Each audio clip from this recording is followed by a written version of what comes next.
चलिए सीधे पॉइंट पर आते हैं।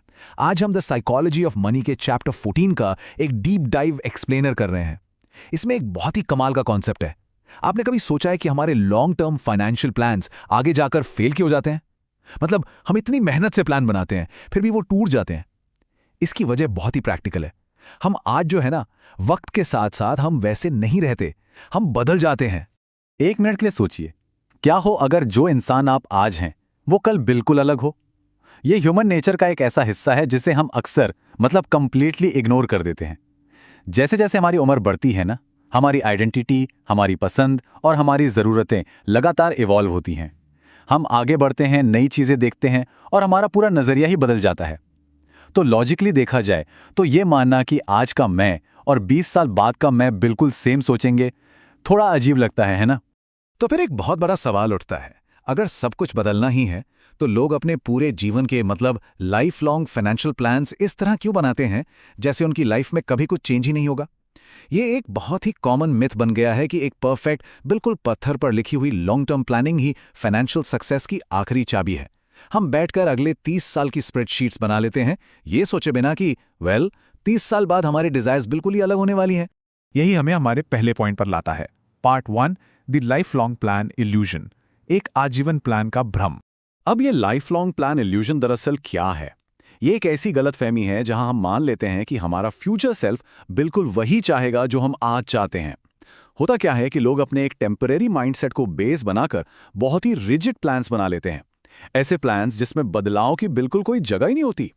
ये लिटरली वैसा ही है जैसे 15 साल की उम्र में आप ये डिसाइड कर लें कि मैं तो जिंदगी भर हर रोज सिर्फ चॉकलेट्स ही खाऊंगा। सुनने में कितना बचकाना लगता है, राइट? तो इस इल्यूजन से निकलने के लिए चलिए पार्ट 2 देखते हैं, हाउ प्रायोरिटीज नेचुरली शिफ्ट। वक्त के साथ हमारी प्राथमिकताएं आखिर बदलती कैसे हैं? ध्यान दीजिएगा इस पर, क्योंकि ये सच में रिलेटेबल है। इमेजिन कीजिए अपने 20s के उस माइंडसेट को। उस वक्त क्या चाहिए होता है? लग्जरी, एक्सपेंसिव चीजें, और हम आसानी से बड़े फाइनेंशियल रिस्क ले लेते हैं क्योंकि फास्ट मनी कमाना प्राइमरी गोल होता है। जिंदगी एक एडवेंचर लगती है। लेकिन fast forward to 15 years later, जब वही इंसान अपने 30s या 40s में आता है तो प्रायोरिटीज पूरी तरह से पलट जाती हैं।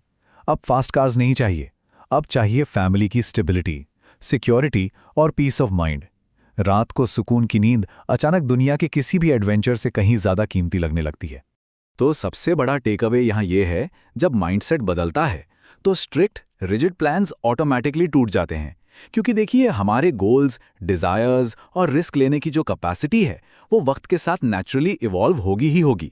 अगर आपने कोई ऐसा प्लान बनाया है जिसमें फ्लेक्सिबिलिटी बिल्कुल नहीं है तो उसका टूटना तय है। सोचिए, एक पेड़ जो तेज तूफान में झुकता नहीं है ना, वो अक्सर जड़ से उखड़ जाता है। एग्जैक्ट यही रूल हमारे फाइनेंशियल प्लान्स पर भी अप्लाई होता है। और इस रिजिडिटी का एक भारी नुकसान होता है। Let's look at part 3, the cost of certainty. जब हम इस सर्टेनिटी के पीछे बिल्कुल अंधे होकर भागते हैं ना, तो इसकी एक बहुत ही हैवी प्राइस चुकानी पड़ती है। लोग अक्सर ऐसे करियर चुन लेते हैं जिन पर उन्हें कुछ सालों बाद पछतावा होता है। वो खुद को ऐसे फाइनेंशियल इन्वेस्टमेंट्स और रिस्क्स में लॉक कर लेते हैं जो उन्हें लाइफ के लेटेस्ट स्टेजेस में बिल्कुल नहीं चाहिए होते। जैसे किसी ऐसी लॉन्ग टर्म स्कीम में पैसा फंसा देना जब एक्चुअल में आपको उस वक्त बच्चों की एजुकेशन के लिए कैश चाहिए था। और सबसे डिस्टर्बिंग बात, लोग अपने आसपास ऐसी लाइफस्टाइल्स बिल्ड कर लेते हैं जिनसे वो आगे चलकर कंप्लीटली आउटग्रो हो जाते हैं, पर उस लाइफस्टाइल को मेंटेन करना उनके लिए एक बोझ बन जाता है। तो इस सब का सल्यूशन क्या है? हम आते हैं पार्ट 4 पर, बिल्डिंग फ्लेक्सिबल फाइनेंशियल हैबिट्स। बड़ा सवाल यह है कि उस फ्यूचर सेल्फ के लिए अभी से कैसे प्रिपेयर करें जिससे हम अब तक मिले ही नहीं हैं। इस कंपैरिजन को देखिए, हमें फ्लेक्सिबल प्लान्स बनाने पर फोकस करना चाहिए ताकि चेंजिंग प्रायोरिटीज के लिए हम हमेशा तैयार रहें। हर साल अपना पोर्टफोलियो देखते वक्त खुद से पूछिए, क्या मैं आज भी वही चाहता हूं जो मैं पिछले साल चाहता था? ये हर किसी के लिए बहुत जरूरी है। और क्या नहीं करना है? किसी भी एक्सट्रीम या रिजिड प्लान में लॉक होने से बचना है। कभी मत मानिए कि आप फ्यूचर में चेंज नहीं होंगे, और फ्यूचर अनसर्टनिटी को तो बिल्कुल भी इग्नोर नहीं करना है। तो डेली लाइफ में इस अडेप्टेबल प्लानिंग को लाएं कैसे?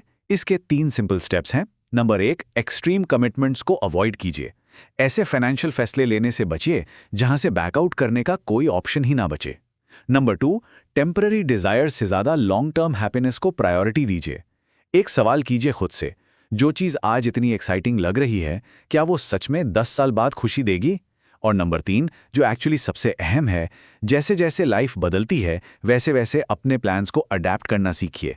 अपने फाइनेंशियल प्लान्स को एक लिविंग ब्रीदिंग डॉक्यूमेंट की तरह ट्रीट करें, जो लाइफ की हर स्टेज के साथ साथ नेचुरली अपडेट होता रहे।